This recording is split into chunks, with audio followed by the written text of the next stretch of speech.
Hola y bienvenidos y sobre todo bienvenidas a un nuevo episodio donde hablamos de las enfermedades crónicas y cómo nos hemos recuperado de ellas. Hoy hablamos de un grupo de enfermedades crónicas que afectan sobre todo a las mujeres. Hablamos de la disautonomía. Entre los pacientes diagnosticados con la disautonomía, 9 de cada 10 son mujeres. Por eso prestamos especial atención a ellas en este caso, pero somos conscientes de que también hay hombres que sufren en silencio con esta enfermedad y eso puede ser devastador justo porque se sienten aún más diferentes y debilitados. Así que hombres, bienvenidos siempre a este canal, tanto si queréis mejorar vuestra salud como si queréis ayudar a las mujeres en vuestra vida. Y es que las personas con disautonomía necesitan mucha ayuda y mucha comprensión porque se trata de una condición muy seria que nos limita en diferentes ámbitos de la vida.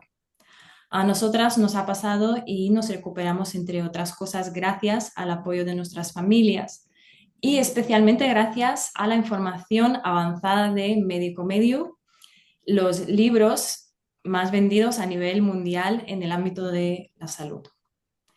Como profesionales, como dietistas, Petra y yo nos estamos encontrando cada vez más con más personas que les han diagnosticado disautonomía o que presentan los síntomas de la disautonomía y que ya han aprendido que la alimentación juega un papel importante en su estado de salud.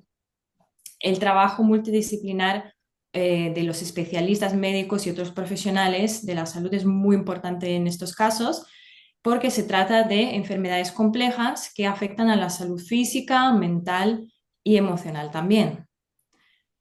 A los que os ha tocado vivir con la disautonomía sabréis muy bien de lo que estamos hablando y los que no conocéis esta enfermedad o este grupo de enfermedades os estaréis preguntando ahora, ¿disautonomía qué es? Vamos a ver primero qué es la disautonomía y qué engloba este término. Bueno, la desautonomía es un trastorno del sistema nervioso autónomo, como dice el nombre. Y sabemos que el sistema nervioso autónomo se encarga de regular funciones involuntarias del organismo, como la presión arterial, frecuencia cardíaca, temperatura corporal y la digestión. El término disautonomía abarca un grupo de enfermedades que afectan la regulación adecuada de estas funciones por un fallo en el sistema nervioso autónomo. Lo que puede provocar son realmente síntomas serios y puede afectar a la calidad de la vida de la persona.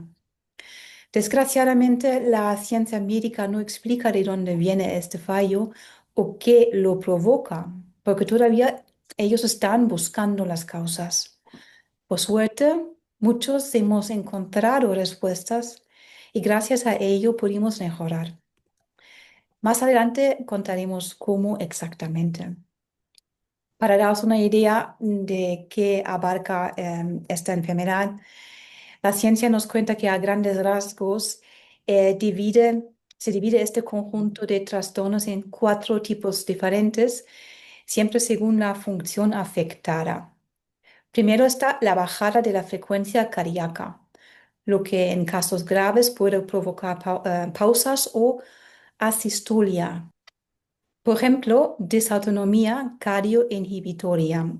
Se caracteriza por una disminución severa de la frecuencia cardíaca, lo que puede causar desmayos. En segundo lugar, está la bajada solo de la presión arterial. Por ejemplo, síncope vascodepresor. Es la forma más común, implica una caída brusca de la presión arterial que provoca desmayos. En tercer lugar, tenemos la mixta. Baja la presión y la frecuencia cardíaca. Por ejemplo, síncope vasovagal. Perdón, vasovagal. Tanto la frecuencia cardíaca como la presión arterial disminuyen abruptamente y creo que lo has sufrido tú, Mariana, y nos hablarás después en el próximo episodio, ¿no? Así es, ahí contaré más. La cuarta forma es la subida de la frecuencia cardíaca. Se llama síndrome de taquicardia postural ortostática o POTS por sus siglas en inglés y provoca un aumento exagerado de las frecuencias cardíacas al ponerse de pie. a menudo acompañado de mareos, fatiga y desmayos, sin una caída significante de la presión arterial. Hay que decir que se trata de trastornos que todavía necesitan mucha investigación y que por ahora no hay consenso entre los médicos profesionales sobre qué síntoma pertenece a qué tipo de disautonomía exactamente. Así que solo mencionaré los síntomas principales y hablaremos de nuestra propia experiencia. En este caso, Petra nos contará más sobre el síndrome de taquicardia postural ortostática o POTS, que es la disautonomía más común. Los síntomas de la disautonomía varían bastante según el tipo y gravedad del trastorno, y entre los más comunes están taquicardia o bradicardia, es decir, la disautonomía cardíaca, mareos o incluso desmayos, sobre todo al cambiar de posición, por ejemplo, al levantarse de la cama, y eso lo denominamos hipotensión ortostática. Dificultad para regular la temperatura corporal con episodios de sudoración excesiva por un lado y por otro lado la sensación de frío. Creo que esto lo hemos tenido las dos, ¿no? Yeah. Eh, Problemas digestivos como náuseas, vómitos o estreñimiento, alteraciones urinarias como incontinencia o dificultad para orinar y fatiga crónica. Petra, cuéntanos más sobre tu experiencia con POTS o estos síntomas que has vivido.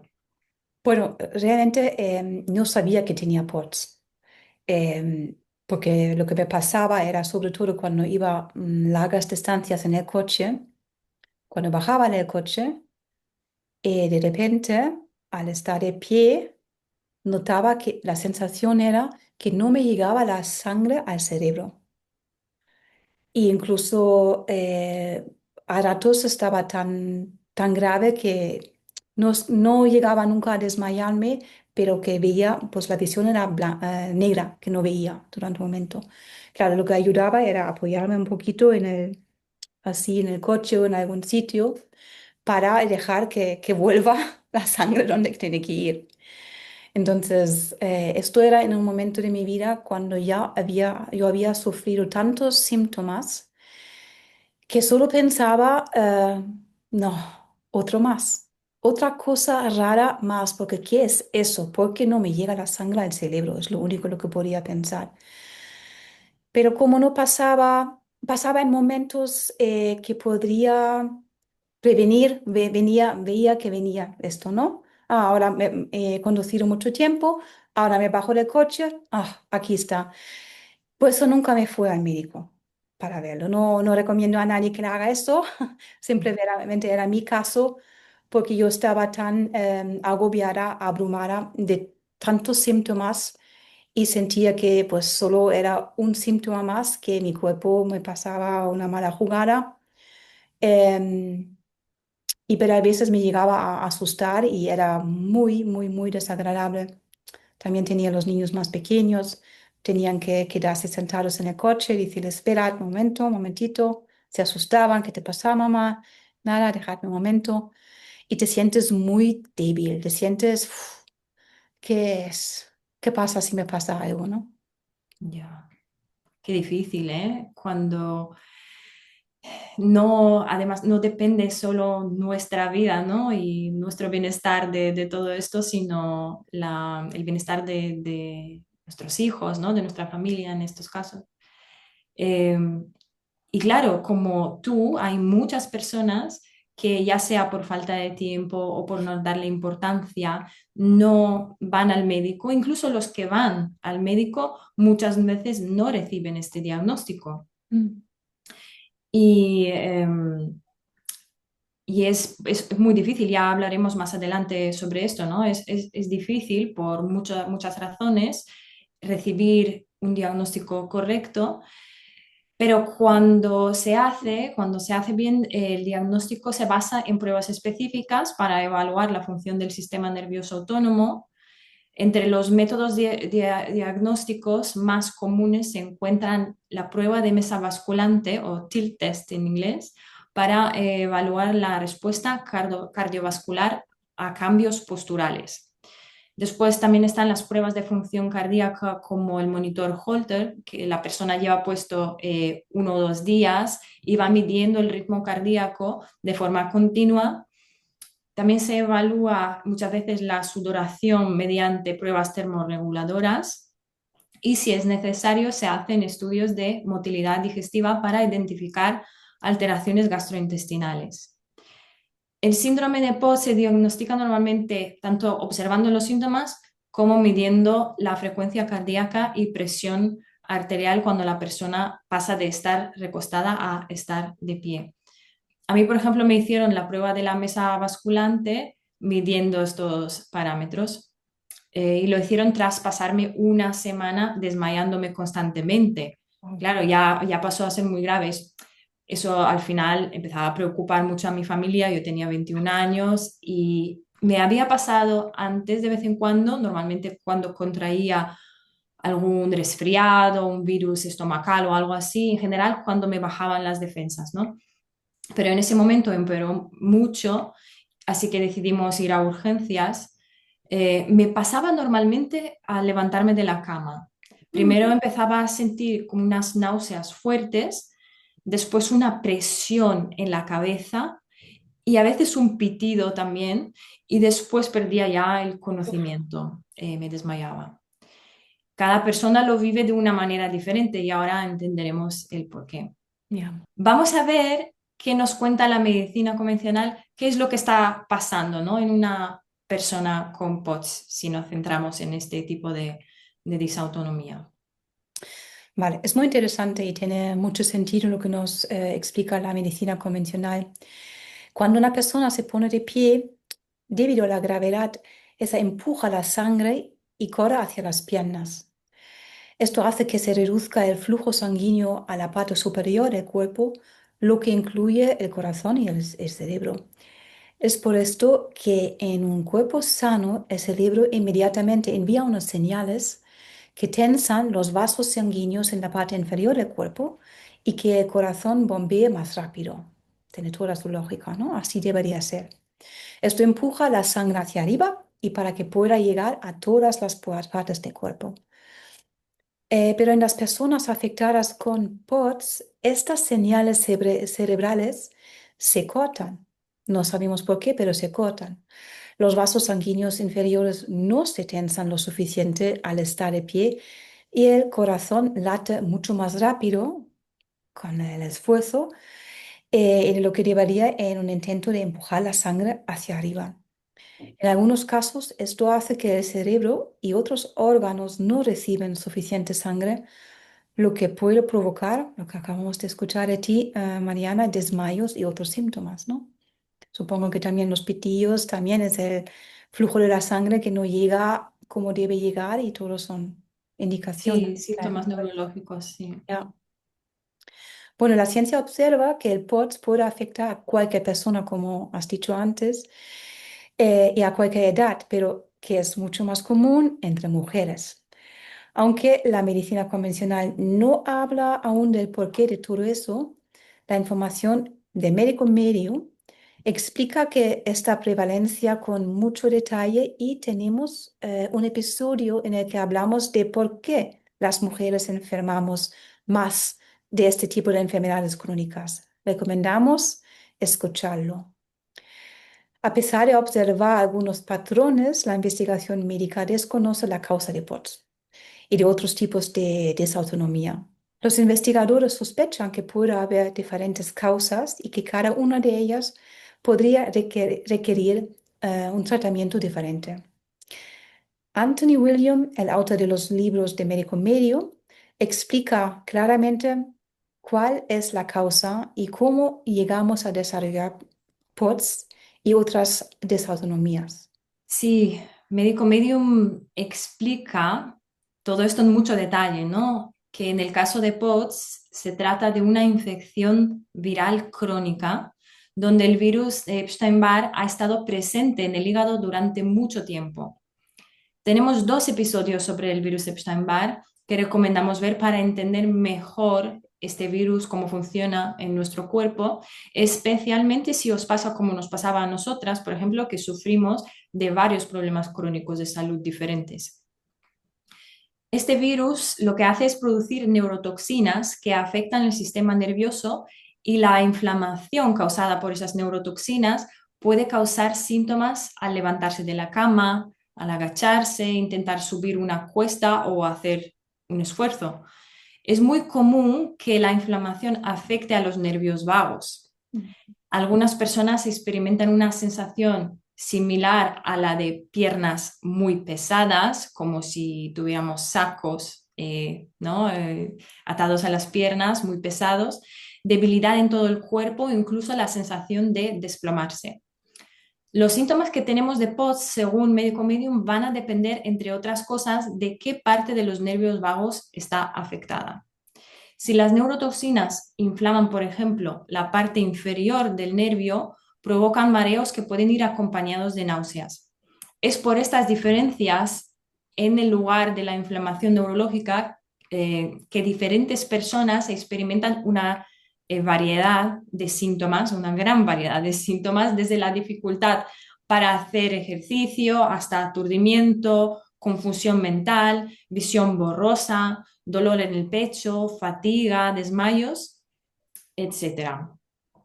Otro motivo es que en las personas con POTS, médico medium lo dice, el hígado está estancado y lleno de años de toxinas virales. Esto bloquea varias áreas del hígado y dificulta el flujo de sangre a través del hígado para llegar al corazón, sometiendo al corazón a una tensión continua. Cuando alguien se pone de pie rápidamente o incluso con normalidad, camina, por ejemplo, cuesta arriba o hace esfuerzo, puede sentirse aturdido o desmayarse y puede tener un aumento de la frecuencia cardíaca, como hablamos. Al corazón realmente le cuesta extraer sangre del hígado, lo que puede desestabilizar la presión arterial. Así que según médico medium, los síntomas de POTS dependen también de la capacidad del hígado para absorber diferentes toxinas, las diferencias en el sistema inmunitario, la carga viral o las mutaciones virales. Entendiendo ya la variabilidad de todos estos factores, no sorprende que el diagnóstico de POTS sea tan complicado para los profesionales médicos. A menudo primero se descartan otro tipo de disautonomías u otras enfermedades primarias, incluso antes de asignar el diagnóstico de POTS. El POTS frecuentemente se asocia con la enfermedad de Lyme, la fibromialgia, el lupus, el vértigo o el síndrome de la fatiga crónica, porque alguien con POTS a menudo experimenta varios síntomas del mismo virus. En mi caso también me diagnosticaron con la enfermedad de Lyme y en el momento de hacerme la prueba de la disautonomía también me diagnosticaron el síndrome de fatiga crónica. En cuanto al tipo de disautonomía, no me diagnosticaron POTS, sino el síncope vasovagal o el síndrome neurocardiogénico, que es lo mismo. La diferencia está en que el síncope vasovagal, en ese caso, la frecuencia cardíaca disminuye de una manera brusca y a la vez baja la presión arterial. En POTS la frecuencia cardíaca sube, por eso se llama taquicardia normalmente, ¿no? Lo que tenemos en POTS, el síndrome de la taquicardia postural ortostática. A mí me pareció un poco raro, la verdad, porque yo experimentaba lo contrario.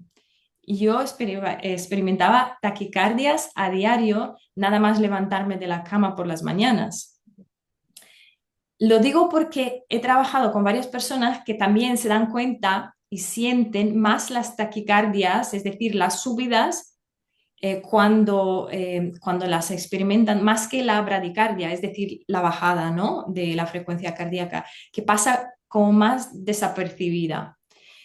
Y después con médico medium aprendí que lo que me pasaba eran ambas cosas. Wow. Eso era lo complicado de entender, ¿no? Y médico medium no me daba ni cuenta. médico medio me explica que cuando el sistema nervioso se vuelve hipersensible bajo el ataque de las neurotoxinas, se ve afectada también la comunicación del cerebro con las glándulas suprarrenales que están aquí por encima de los riñones.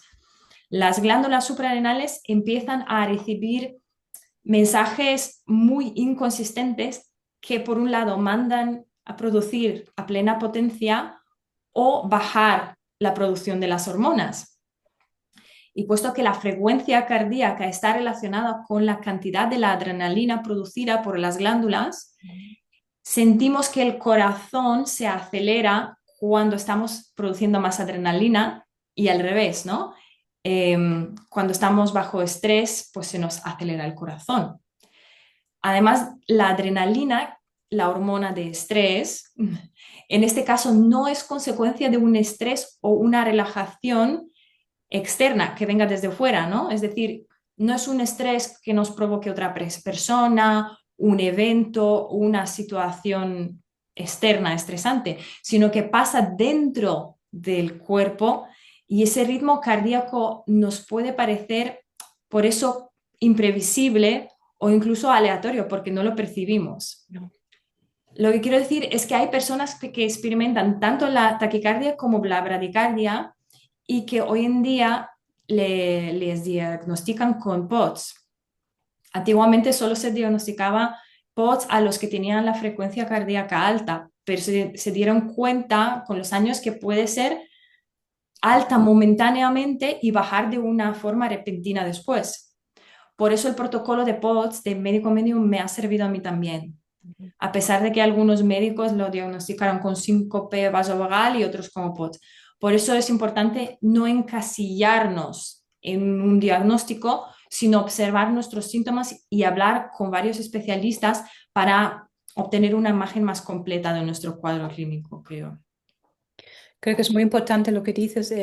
Al final es fiarse de la propia experiencia en el cuerpo y de los señales que uno percibe, aunque un diagnóstico puede decir, no, entonces si tienes eso no encajas. Eh, y hablar con los especialistas, como tú dices, y explicar la situación, porque al final, como hemos visto ahora, los diagnósticos cambian, se abren. Bueno, un poco independientemente de la categorización, ¿no? Del tipo de disautonomía, hay ciertas recomendaciones, ¿no? Hay un tratamiento estándar que normalmente reciben estas personas por parte de la medicina convencional. ¿Cuál es? Pues se les recomienda, independientemente del tipo de desautonomía que puedan tener, entonces engloba a todo el mundo. Por ejemplo, se ha notado si evitan ambientes calurosos, puede ayudar. Y eso es muy importante. Creo que tú lo has vivido y lo has comentado algunas veces, porque cuando estás en un espacio con muy poca ventilación, incluso con muchas personas respirando este oxígeno limitado, en una sala, por ejemplo, pues te puede pasar antes, ¿no? No sé si que te había pasado Sí, antes. sí, Ya. totalmente. Yo diría no solo ambientes calurosos, sino también ambientes con poca ventilación, porque hablo de experiencia propia que me pasó, ¿no? De estar un par de horas en una sala con poca ventilación y mucha gente y me pasó, me desmayé. Así que eso los que lo han vivido saben cómo es y yo creo que ya lo han aprendido, pero para los que todavía están ahí y que no saben, yo creo que es buena recomendación, sí. Ya. Y esta siguiente que me encanta es dormir mucho, hasta 10 horas al día, que es buenísimo para darle tiempo al sistema nervioso para regenerarse. Puede parecer un exagerado, ¿no? Porque a todos nos falta, o a muchos nos falta el tiempo en el día, pero hay momentos que hay que dejar descansar al cuerpo y al sistema nervioso. Y te ayudará en las horas y puedes a lo mejor ser más em, eficaz en las horas sí que tienes para trabajar. Luego están la recomendación de ejercicios suaves para aumentar la masa muscular y esquelética. Se ha visto que muchas personas con POTS tienen un tono muscular un poco bajo y ejercicio suave de fuerza, no de cardio, está demostrado que puede ayudar bastante y aquí es muy importante que se empiece muy poco a poco. Este es el punto que más nos alegra porque se recomienda llevar una dieta saludable. Es un punto que hace 20 o 15 años aún no estaba esta recomendación incluida en el diagnóstico del POTS. Aquí luego está la pregunta, ¿qué es una dieta saludable? Pero no entramos ahora en este, no abrimos este melón. También es importante aumentar la ingesta de agua y la ingesta de sal. Hmm, vale. Y la razón por la que lo recomiendan es porque esto aumenta el volumen sanguíneo, lógico, ¿no? Con el volumen de agua aumenta el volumen de esa sangre. Y que también con ello sube la presión arterial, lo estabiliza un poco.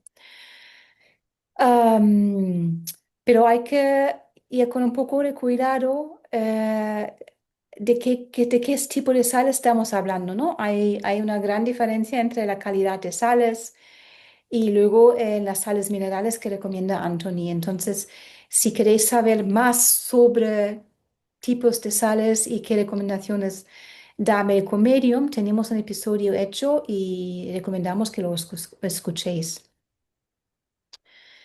Aparte de estas importantes recomendaciones que nos dan los especialistas para controlar los síntomas, lo que queríamos saber era qué causaba esta enfermedad, ¿no? Y lo has explicado muy bien según la información de Médico Medium. Y gracias a esta aprendemos a usar tantas herramientas que trabajan en eliminar esta causa. Entonces pasamos un poquito a estas herramientas más fundamentales que nos presenta Medico Medium, ¿vale? El primer paso, según Anthony William, sería de dejar de alimentar al virus o a las diferentes clases de virus que tenemos con alimentos problemáticos. Si no sabéis qué tipos de alimentos son, tenemos un episodio hecho donde hablamos en gran detalle sobre cuáles son. Para un corto resumen, los lácteos, los huevos, gluten, maíz y soja para empezar. Entonces, si queréis saber más, ahí está ya este episodio. Luego también muy importante es de dejar de alimentar em, los virus con toxinas. Es un poco paradójico, pero desgraciadamente son capaces de alimentarse también de unas toxinas químicas o de radiación también. Y lo que queremos intentar hacer es eliminar las toxinas de nuestras vidas. Por ejemplo, podemos elegir bien qué tipo de perfume usamos, no tenemos que usar nada que contiene químicas tóxicas, productos de higiene personal, hay que ir con mucho cuidado que llevan, si tienen estos olores fuertes, puedes estar seguro que son tóxicos, que alimentan los virus, están los productos de limpieza, etcétera, etcétera. Hay un poco de trabajo por hacer para cada persona, pero vale la pena, es muy importante, está en nuestras manos de cambiar eso. Y luego es muy importante también, según Anthony, empezar a eliminar las toxinas, las que ya hemos acumulado a lo largo de nuestra vida y sobre todo los metales pesados que existentes en el cuerpo. También, si queréis saber más sobre cómo sacar los metales pesados de una manera muy segura y cuidadosa del cuerpo, tenemos un episodio sobre la limpieza de los metales pesados. Vamos a ver, estas son las cosas que hay que evitar y hay que quitar. Y lo que es importante introducir es la estrella de los protocolos, el zumo de apio. Y para esta condición, Medicomedium recomienda tomar más cantidad que para algunas otras enfermedades se recomienda. En este caso, de POTS o desautonomía, hablamos de incrementar a 1 litro por la mañana y si es posible y si puedes, otro litro por la tarde. ¿Y por qué es tan importante el zumo de apio? Nos proporcionará las sales minerales que necesitamos o que necesita el sistema nervioso y es lo que me refería antes al tipo de sal que necesitamos, ¿no? Hay que mirar bien qué tipo de sal y sales minerales son que nuestros cuerpos necesitan y el zumo de apio proporciona lo que necesitamos. Y además es capaz de matar a toda clase de virus y bacterias. Entonces es una herramienta muy poderosa que queremos en nuestra vida.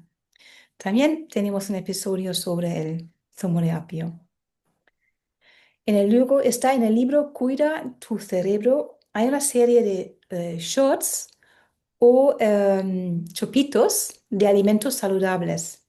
Sí, son realmente unas cantidades pequeñas, como se pueden ver en el libro, de una materia prima de alimentos muy concentradas, muy potentes. Y hay uno que recomienda Anthony William para aplicar cuando tienes POTS o otro tipo de disautonomía.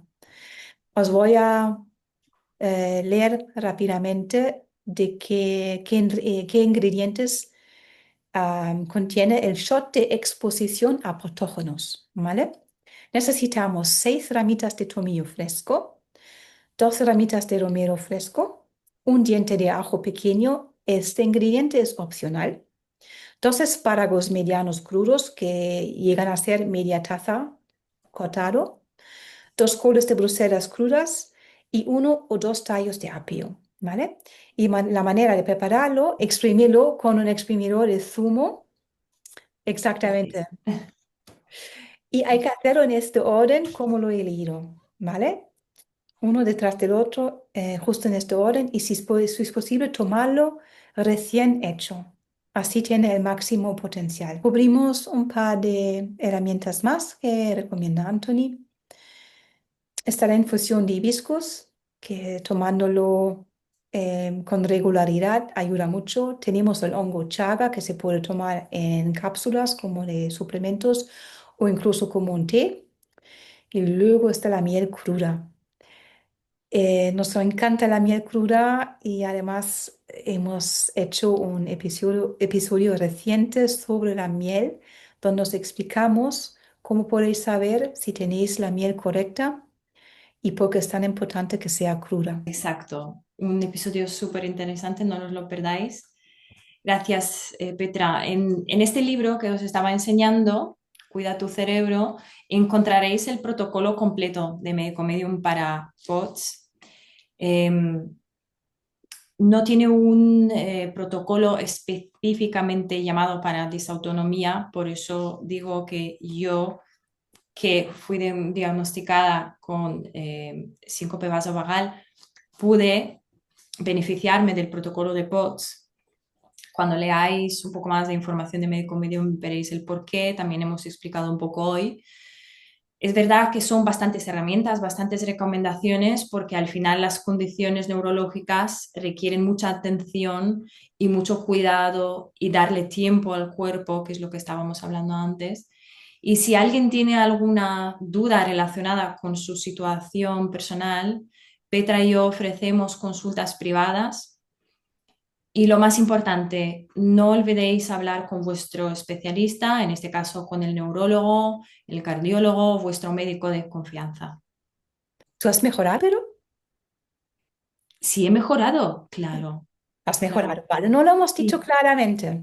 sí, he mejorado. Voy a hablar un poquito más en el episodio sobre el síncope vasovagal porque es lo que a mí, es lo que primero me diagnosticaron. Después es verdad que fui a una cita con un médico que me dijo que tenía laxitud extrema en las articulaciones y él lo relacionó con POTS, dijo, es que, porque estábamos hablando un poquito de todo y dijo, sí, sí, es que el 70% de las personas que tienen esta laxitud extrema, que también lo llaman, aquí no tanto, pero por ejemplo en Estados Unidos lo diagnostican como síndrome de Ehlers-Danlos. Sí. Mm.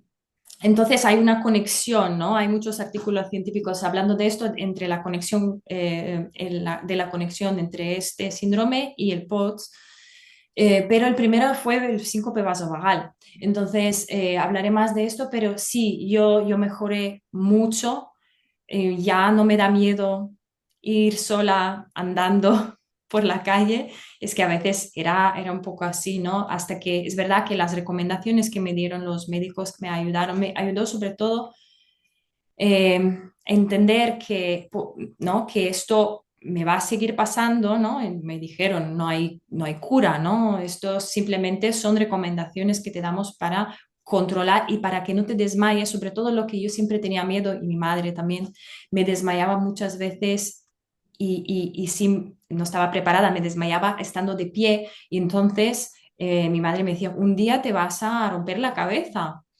Entonces ese era el miedo y ellos me ayudaron mucho en controlar eso. Ya aprendí, porque claro, cuando me hicieron el test de la mesa basculante, yo dije, no puede ser, están